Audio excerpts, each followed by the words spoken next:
Hello there. Welcome back to the booth here at Pro Tour Eldritch Moon. Marshall Sutcliffe with Ian Duke. We got to watch some awesome draft action earlier today. Owen Turnwald, Luis Scott-Vargas. And now we're ready to head down for round number 9, where we do have, there's a lot of really good matchups in this pod. Let's not lie. We've got Luis Scott-Vargas versus Yuuya Watanabe. Right now, round 9 here from Pro Tour Eldritch Moon.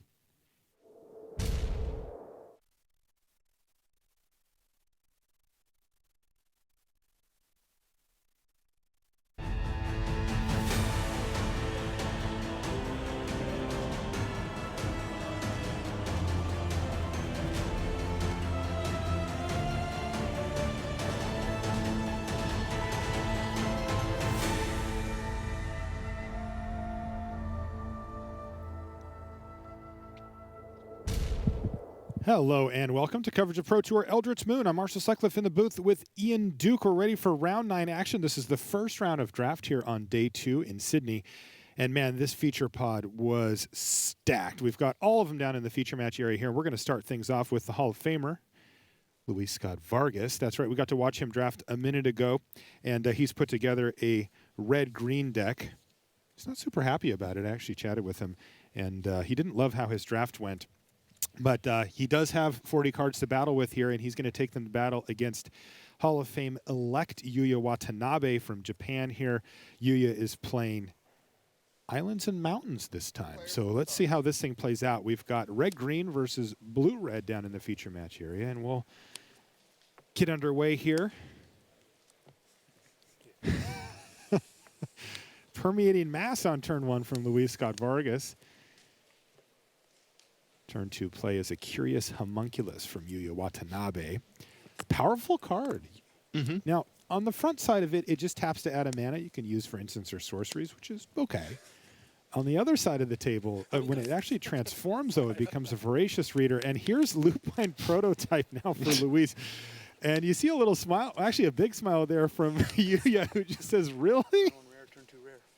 2 rares in a row here for Luis Scott-Vargas. Yeah, he's really curving out. They're not the chase rares that you hope to see. The Lupine Prototype, as you can see, can't attack or block unless a player has no cards in their hand. So it can be Luis or even Yuuya.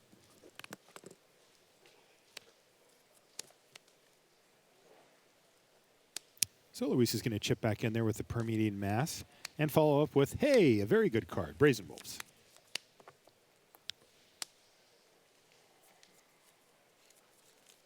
Brazen Wolves, just one of those rock-solid commons in red here.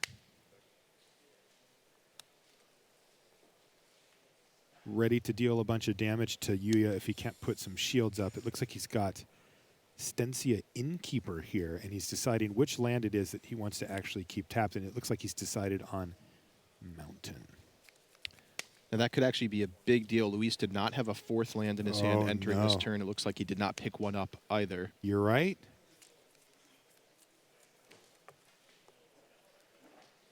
So if Luis, he has some interesting decisions to make about how he wants to proceed. I don't think he can cast a spell this turn.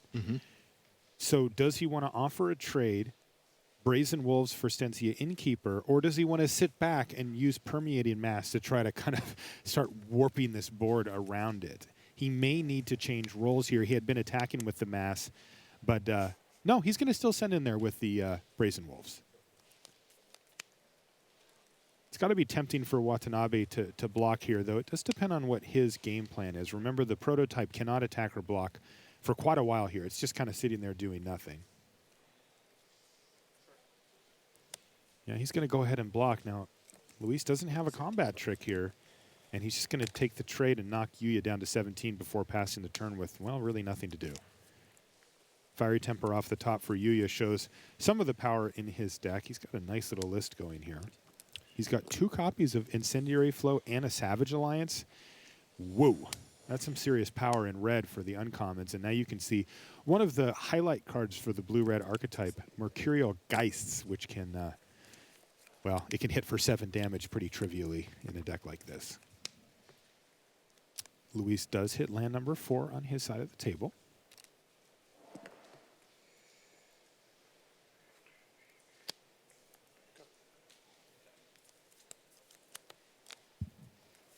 It looks like he's just going to play a Bloodbriar and pass the turn back after attacking with the Permeated Mass.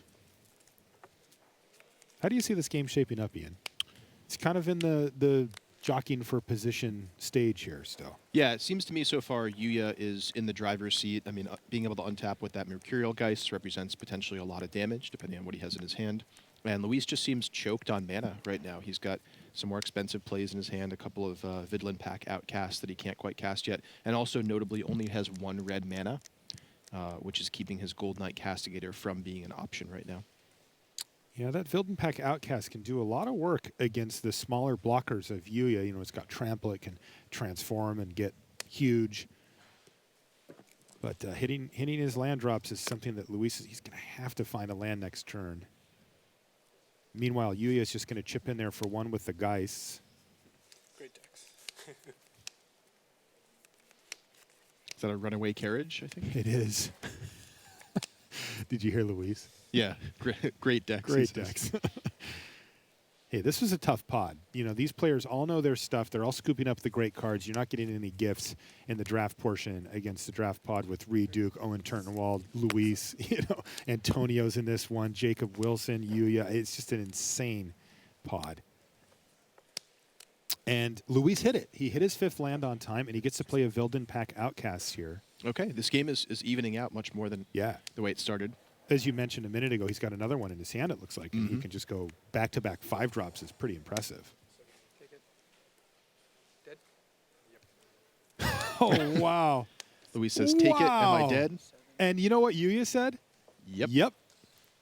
So he's getting +6, 9, 10, 11, 12, and plus the 5 from the runaway carriage, and that's game. So each of those cards that he cast, Borrowed Hostility and Fiery Temper, each added 3 damage to Luis and 3 damage onto the Geist plus the 5. It was lethal. That's going to do it for game 1. We'll be right back after these messages.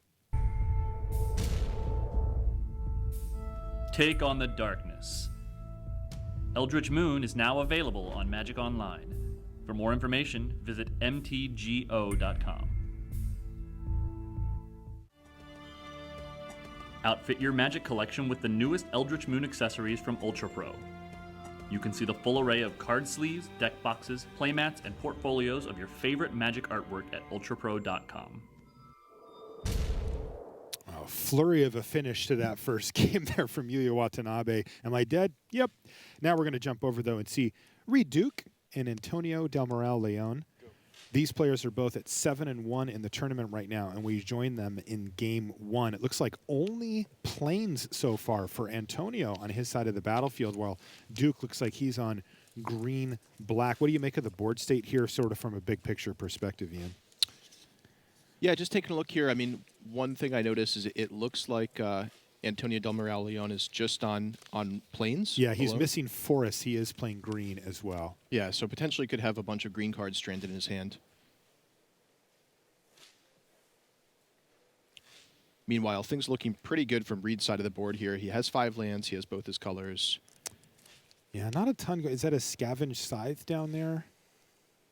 For Antonio, that's not going to do a ton here, though. It does look like he's able to start attacking. It's got to be good for him. Reed's going to fall down to 12 after that attack.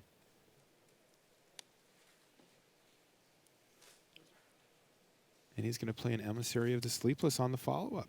Okay, maybe you just don't need a second color here. Yeah, I guess so. We've got quite the flying army there on the side of Antonio Del Moral Leon. Yeah, now for Reed, though, I do see he's got a Kessig Prowler, which he can transform into a 4/4.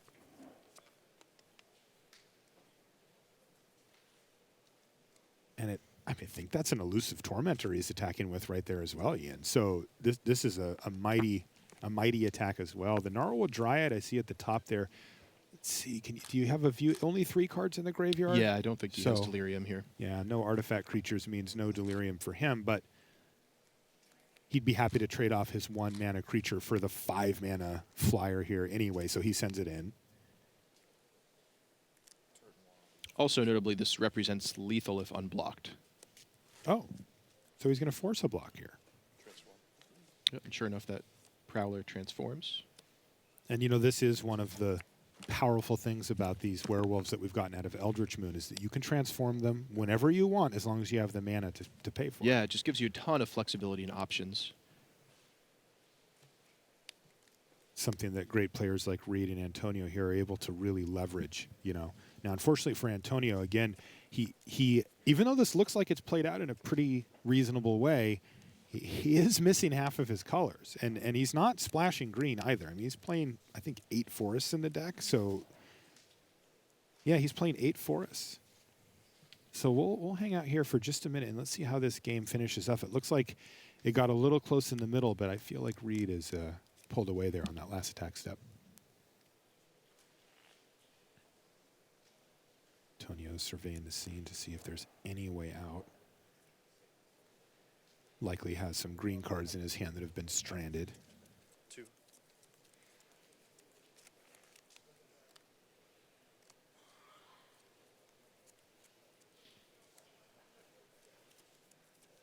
He's going to need to do something pretty impressive here.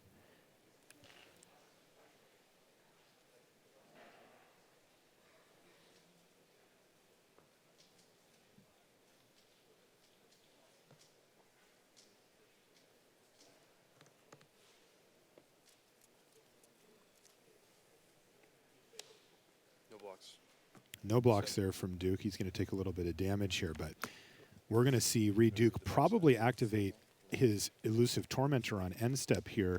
He can discard a card, pay a mana, transform it into Insidious Mist. Then he can attack with Insidious Mist, which is unblockable. And then once it's through, this is just in case there's any tricks or anything from Antonio here, he can attack. Now, Reed decides not to because, hey, there's no blockers anyway. Yeah, and he has 2 lethal threats already. Yeah, so no real point to doing it. But even if Antonio had played something big and scary, and Reed would have that line of options available to him here. Are we going to see Expose Evil here perhaps from Antonio? That would keep him alive, though barely. Yeah, that's what he's got. And it looks like Reed is going to go ahead and transform here. Hexproof.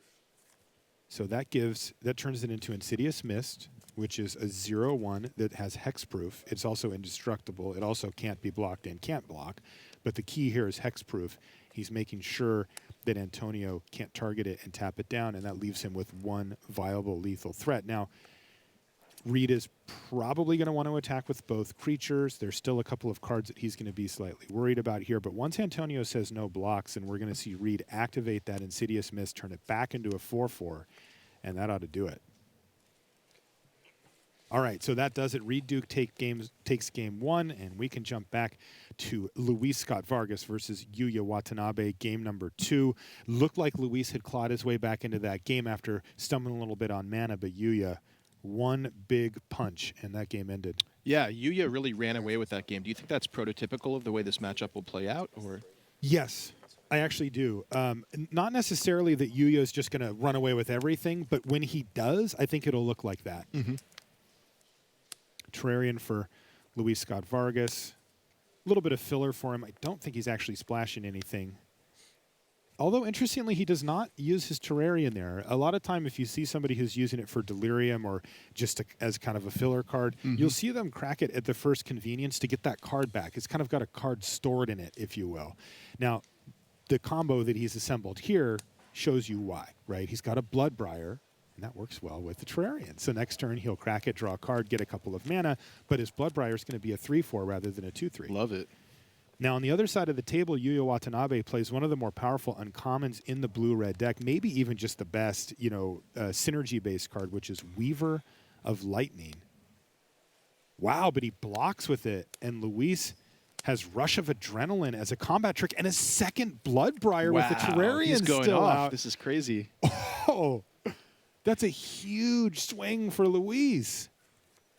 Yeah, very nice there. Now, I mean, that may have seemed a little risky on Yuya's part to block with the Reaver of Lightning, but remember, that attack was totally free Luis. He was going to make that attack regardless of whether he had a trick or not, and 80% of the time, Luis is not going to have anything there. So I think it's totally correct for you to block. Another thing to consider if you're sitting in Yuuya's seat is that the Weaver of Lightning, particularly good against blue and white creatures that have a lot of 1 toughness. The green and the red have fewer, so he's not necessarily going to get to just pick off a lot of things with it. He might have to combo with a bunch of things, but this is risky. So what happened there was Yuuya drew Fiery Temper and was considering whether he wanted to take down one of the Bloodbriars before Luis could sacrifice the Terrarian. He decided not to. He just used the Stencia Innkeeper, and that means he's scheduled to take a whopping 6 damage here on board as Luis just sacrificed a Terrarian, which gets counters on Bloodbriar and gets him a couple of extra mana here. Yeah, this is a really fantastic start for Luis. I mean, we saw Luis's draft. I would say the card quality in his deck is not great, or at least it's very high variance. It's low. And, just as a general rule, when you feel like your card quality is potentially lower than your opponent's, you do usually want to be the aggressor. All bad rares. That's what my deck is. Yuuya kind of laughed. It's a Goldwing Castigator there for Luis Scott-Vargas, and you hear him lament. He's like, look, I've got a lot of rares, but they're all kind of bad.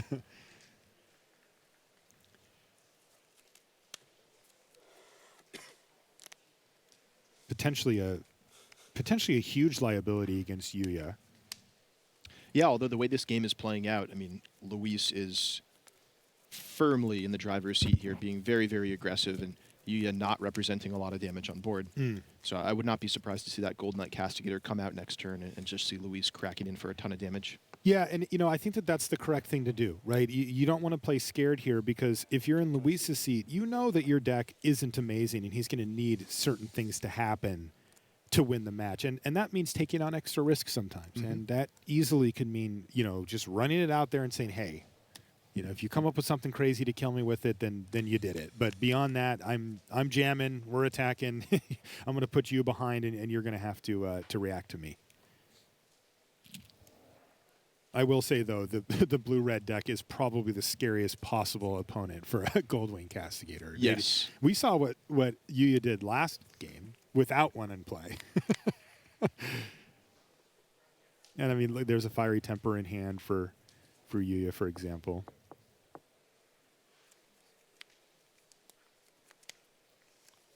It's also really interesting to see this from Luis's perspective, because, when Yuuya was tapping on the table like that, that was him counting. He's doing math and saying, okay, if you play the Castigator, do I have a line of victory here that can get in for 20 through some evasion or combination of burn spells plus borrowed hostility on a creature or whatever?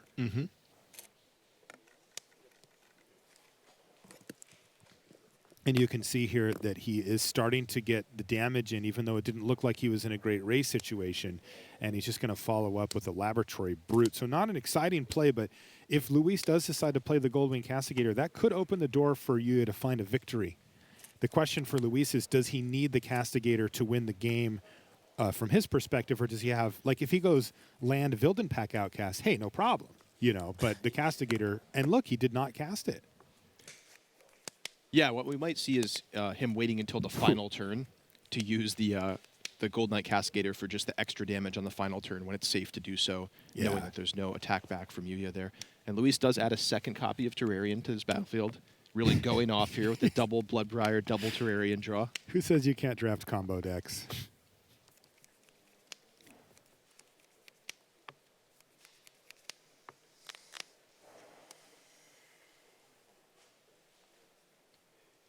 After Luis built his deck, he was asking himself, would I lock in a 1-2 with this deck right now? Like, if you could just guarantee me that I get one victory out of the draft and just walk away, would I take it? I think his decision was no, I wouldn't take that deal. I mean, he's still Luis Scott-Vargas. Yeah. Yeah, I think his EV is definitely more than one win in this draft. Yeah.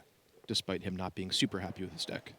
Yeah, I think he was thinking of it like as a thought experiment, like, oh, would I? The interesting thing for me with that thought experiment, as we see Yuuya kind of figuring out how he wants to approach this turn, is just the pod. The caliber of players he's playing is unbelievable. I mean, it looks like the World Championships or something.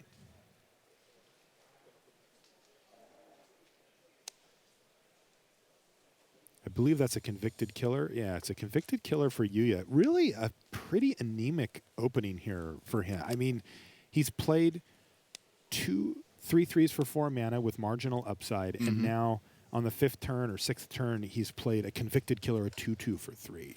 Yeah, honestly, a lot of it goes back to that rush of adrenaline on turn 4 that took out the Weaver of Lightning.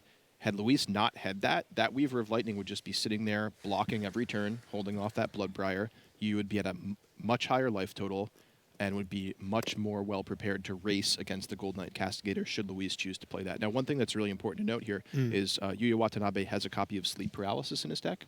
So if he's able to lock down the Gold Knight Castigator with that, that could really turn the tide of this game. However, Yuuya under so much pressure right now, and having to decide, the best blocks that he can muster against Luis's attack here. Yeah, there is the onboard Terrarian that you mentioned last turn, Ian, and that gives the ability to give those Bloodbriars each a +1/+1 counter, which he's going to use right now.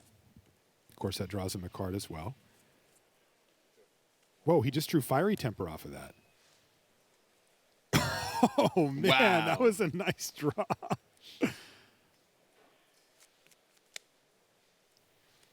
So that takes out one of those 3/3 blockers.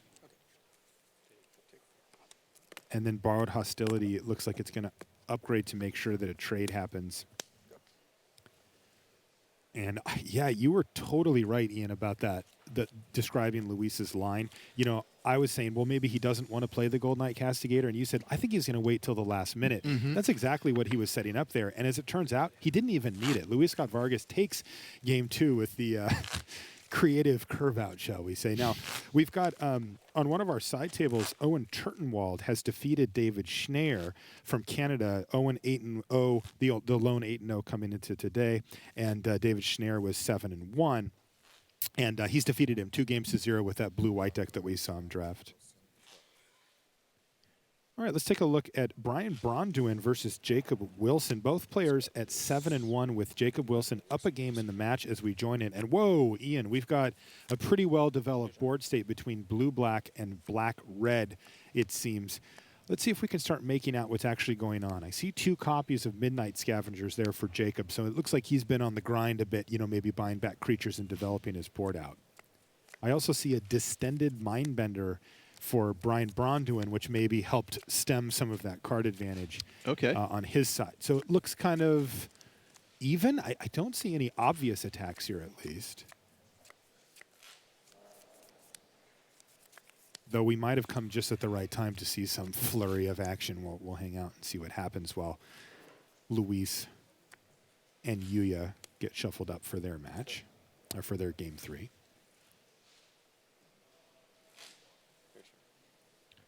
Interesting to note, Brian Branduin is once again on blue-black. One of the lesser played color combinations, something the pros have been kind of trying to avoid here this weekend. But we saw in his first draft yesterday, he got Giza and Geralf 3rd pick and moved into blue-black. And here he is again playing that same color combination. That's true. Interesting. Maybe he's found his niche here in Eldritch Moon. Yeah, he could be the zombie master. Yeah. They're dropping like flies in the feature match area. Reed Duke just defeated Antonio Del Moral Leon 2-0 to improve to 8-1 and knock Antonio to 7-2. Looks like an insolent neonate there for Jacob Wilson. And a pair of 3-drops for Brian Bronduin, but no action. All right, well, you know what? Luis Scott-Vargas and Yuuya Watanabe are ready. And, I'm thinking we should just jump back over there, Ian, because this game does not look like it's going to end in any timely fashion. And I really don't want to catch the conclusion here of this motley crew for Luis Scott-Vargas, which looks like a pretty solid deck for Yuuya. I mean, he's got a couple, again, the Innkeepers and those types of cards. They're okay. Yeah. They're fine. But we did see a lot of really powerful cards in Yuuya's hand and a great finish in game 1. And I want to see if Yuuya can put together another one of those, or if it's going to be Luis who finds the Bloodbriars and Terrarians before Yuuya can get down to business. All right, a Tattered Haunter could represent a steady stream of damage for Yuuya Watanabe if Luis doesn't have an answer for it or can't race it. Wow, that's some respect. He's just going to immediately use Incendiary Flow to kill the Haunter before it does even a single point of damage here. Yeah, I mean, I like to play often with a card like Incendiary Flow. it hurts. It feels bad to play it against ostensibly weaker card. All right, we've got some business here. There's two things to note. One, Yuuya missed his third land drop, though he's just drawn it now. I believe he missed his third land drop. Excuse me, I'm looking at his hand. Okay, no, that was his third land drop, but he doesn't have any more lands in hand, it looks like. I see. But Luis is on schedule for Arlen Cord on turn 4 here. Oh, wow. He just needs an untapped land to make that happen, and he's got one in his hand. So we're going to see Arlen Cord for Luis Scott-Vargas, and now, yeah, I mean, that's by far his best card. And can he leverage it to a victory against one of the toughest players in the world, Hall of Fame elect Yuuya Watanabe?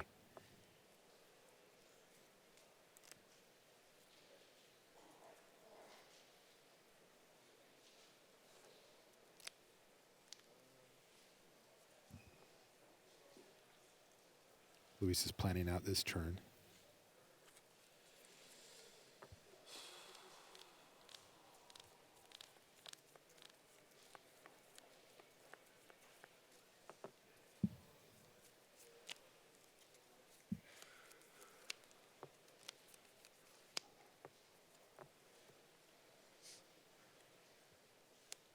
Looks like a tough decision here for Luis. You know, we don't often see him go this deep in the tank. He must have many options. Let's take a look at his hand there. You see the Tormenting Voice, an Outcast, which he can't play quite yet, the Arlen Cord. You can take a look at what Arlen Cord does when you cast her. You can start making wolves. But and has he played her? Yes, he has played Arlen Cord. Now, this gets really interesting because you see a Thermo Alchemist for Yuuya Watanabe. And, you know, Arlen Cord, if you just make a wolf, she stays at 3 loyalty. And she could be gone by the time it's Luis Scott-Vargas' turn. That Thermo Alchemist can do quite a bit of work.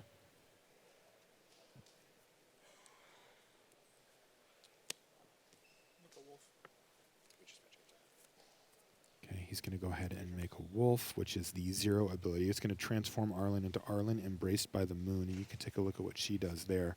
A lot going on.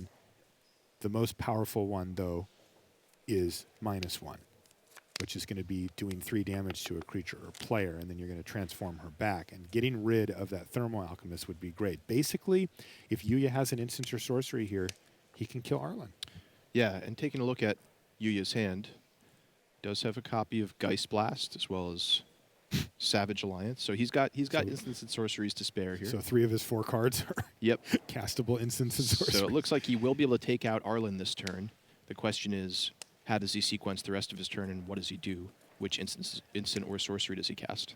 Gotta say, from Watanabe's perspective, that looks fantastic, right? I mean, he's even going to get to gobble this wolf up here, potentially, it looks like. But Arlen Cord, all that's going to happen here is she's going to soak up 2 or 3 life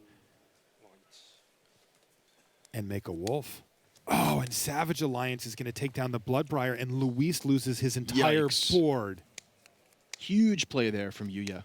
Luis did not have a choice in that transaction. If he doesn't block the Sanguinary Mage, then Arlen's just going to die anyway, so he had to, and wow, did Yuuya punish him for it. Wow. He had a Planeswalker in Limited. Yeah, that was quite the swing. You and I mentioned, though, that Arlen Cord, not unbeatable. Yeah, she's more of just a great value kind of card. Great on the curve. Does a little bit more than what you'd expect from a 4-drop, but by no means unbeatable. This is a big swing in Yuuya Watanabe's direction. He also has sleep paralysis for the Vildenpack Outcast. But Luis not giving up yet. He's got a Briarbridge Patrol. And his life total is still high enough that the Thermo Alchemist isn't going to, kill him anytime soon. So settle in here. We could still have a game, though. Luis is going to have to fight back from a pretty big setback if he's going to make it. Can breathe a little bit of relief here as Yuuya's play for the turn isn't super exciting. It's a Laboratory Brute. It'll do a little bit of work, but that's not the kind of thing where you say, well, now I just can't win.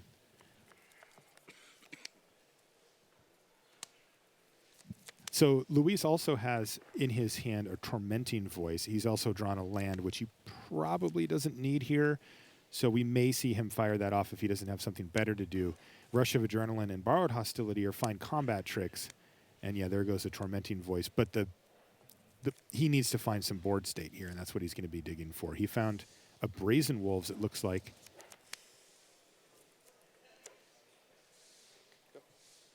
And he's not going to play it. So Luis has left up some trickery here with the rush of adrenaline.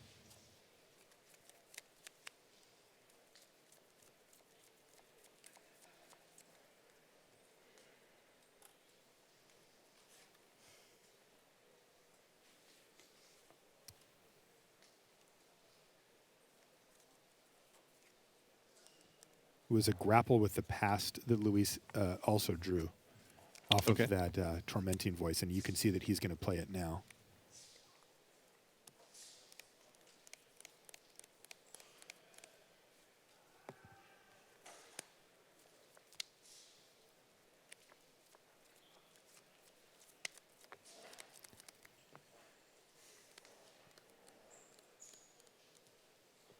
And he's going to attack with the Briarbridge Patrol.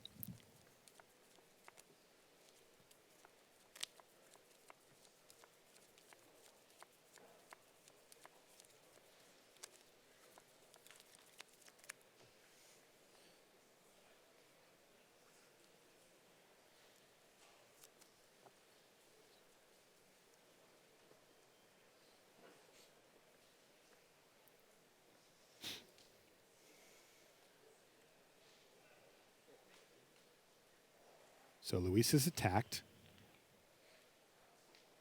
and is now patiently waiting here as Yuuya just goes through his options.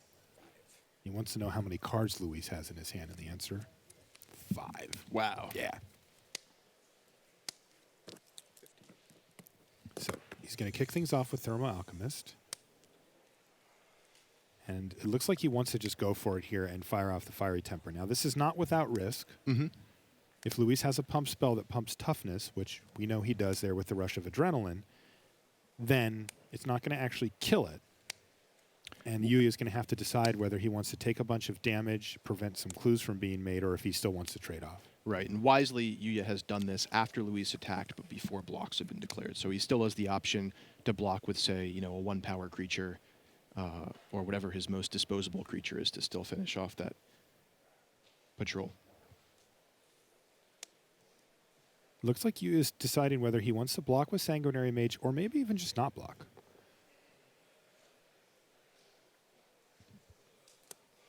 Blocks.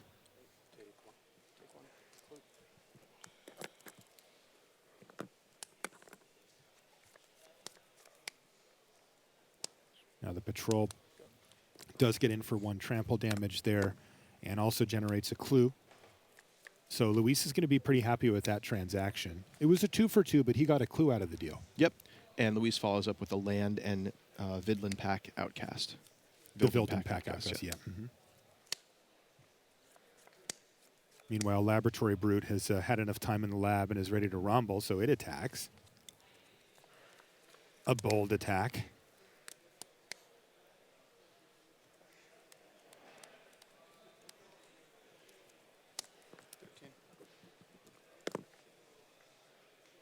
Luis is now down to 13.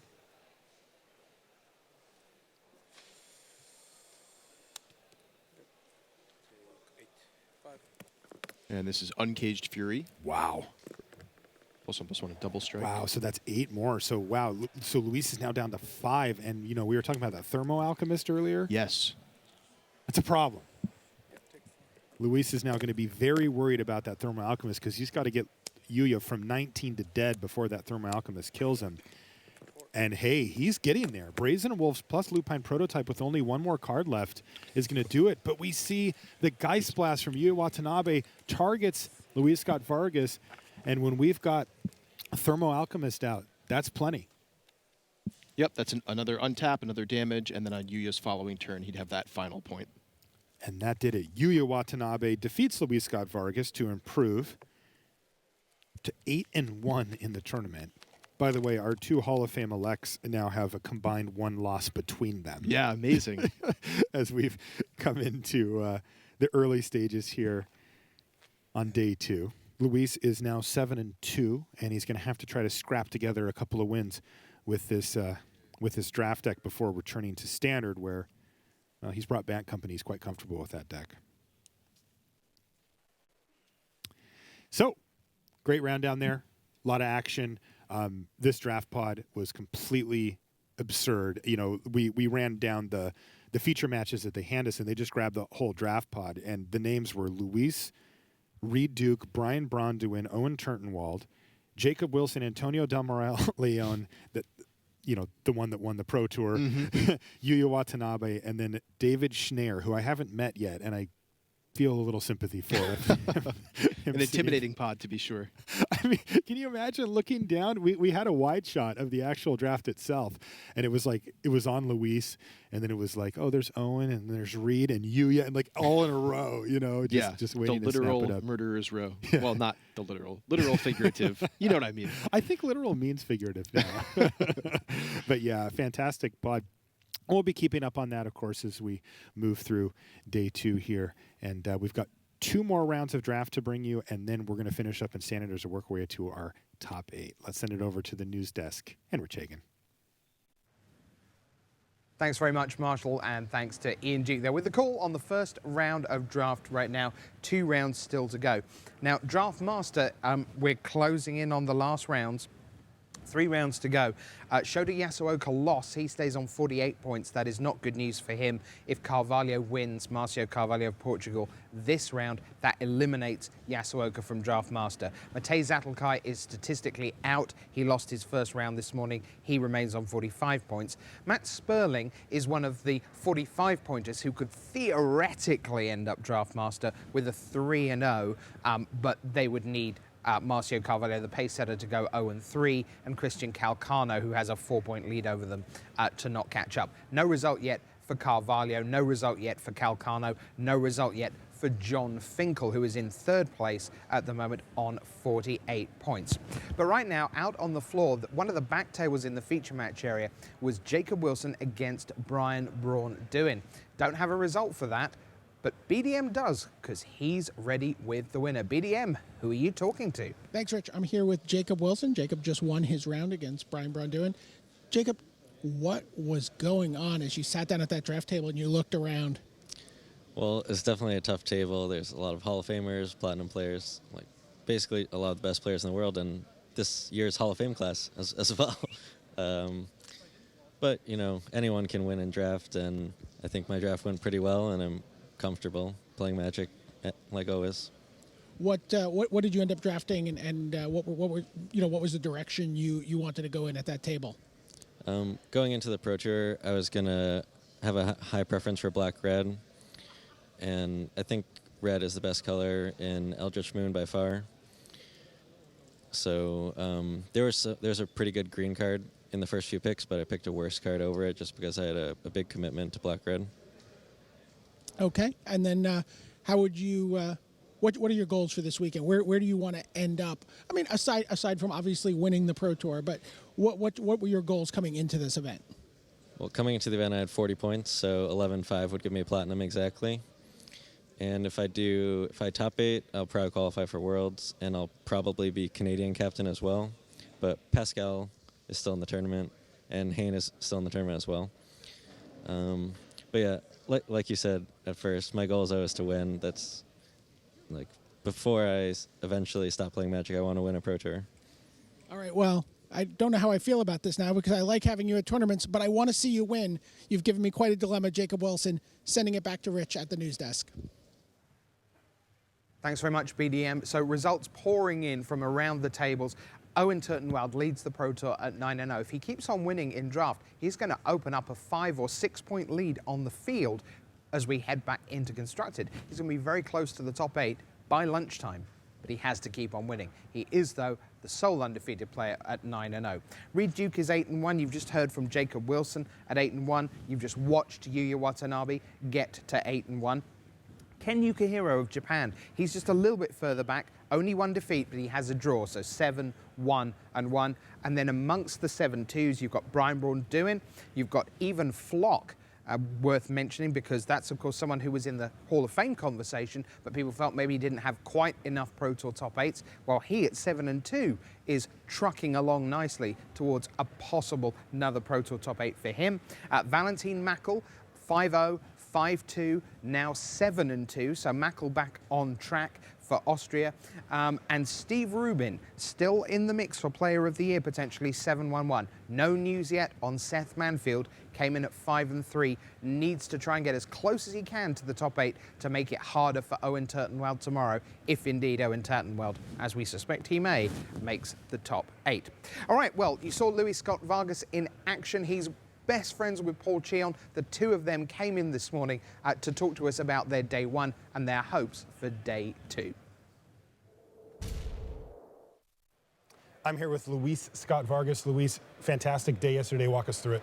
So I ended up going 7-1 yesterday, which is obviously a great start, and 3-0ing draft with a deck I wasn't thrilled with. We actually recorded Lunar Resources the night before the Pro Tour.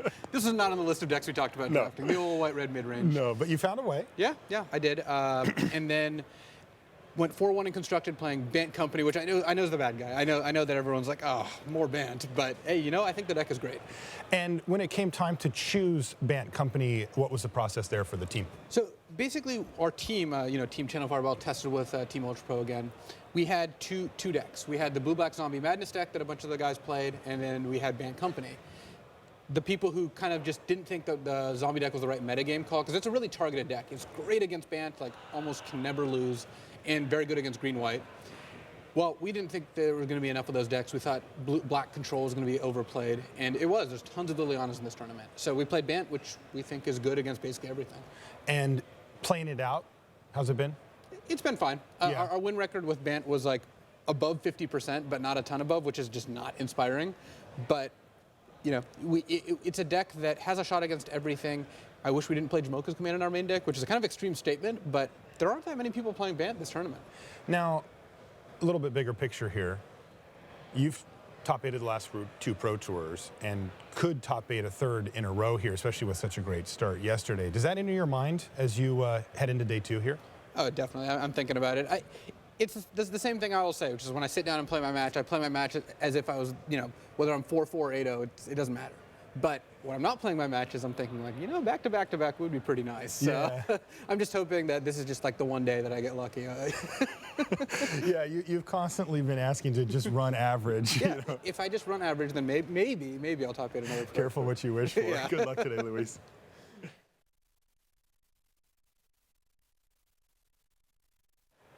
I'm here with Paul Cheon. Paul, you finished 6-2 yesterday in the tournament. Talk us through your day. Yeah, I went 6-2. I went 2-1 in limited. My plan was to, basically our entire house was just very high on drafting the Emerge deck. I know you guys talked about it a lot on LR. Yeah. And yeah, so that was my plan. I was like, we determined black was not a good color. And I was like, all right, I don't want to open a black card. Please do not give me a black rare.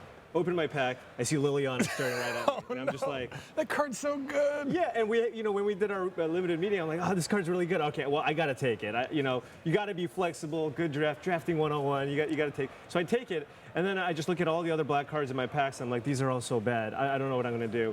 So then I ended up drafting Mono Blue Emerge.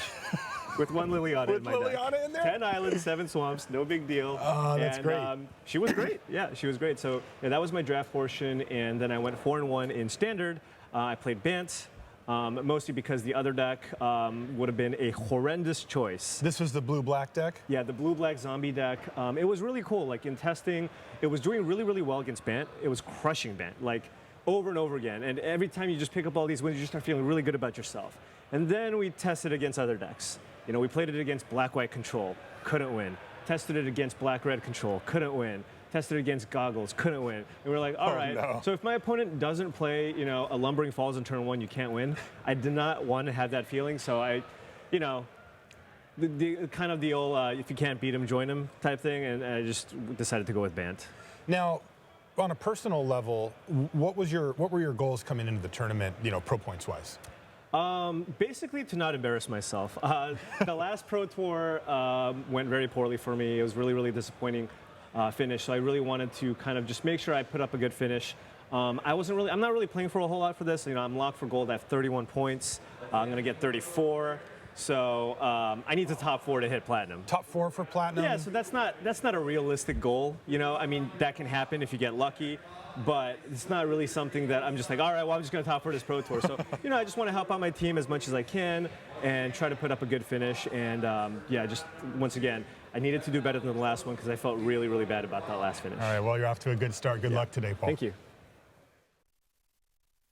Luis Scott-Vargas and Paul Cheon. So you've heard from LSV. I can tell you that LST, Li Shichan, he is doing very nicely. He's up to 7-2 in pursuit of a 5th Pro Tour top 8 for him. All right, so still 5 minutes or so left on the round, as you can see on your screen, and around about 20 matches. So draft format speeding up a little bit. Not going to be a ton of matches once we hit time, but amongst those are the 2 draft master leaders, Marcio Carvalho on 52 points, Christian Calcano on 49. Now, John Finkel has won his first round. That's just come in, defeated Craig Westco, so that was a tough one to open day 2. Finkel up to 51 points. So right now, he is just 1 point behind Marcio Carvalho, but Carvalho's results still to come in. Ditto for Christian Calcano. So we will turn our attention away from the live action, and we're going to mark your card for more of the draft archetypes that you're going to be drafting on Magic Online. We've taken the data of all the cards that you've been drafting to success, and we're going to look at the enemy color pairs. So it's time now for part 2 of the Magic Online draft archetypes.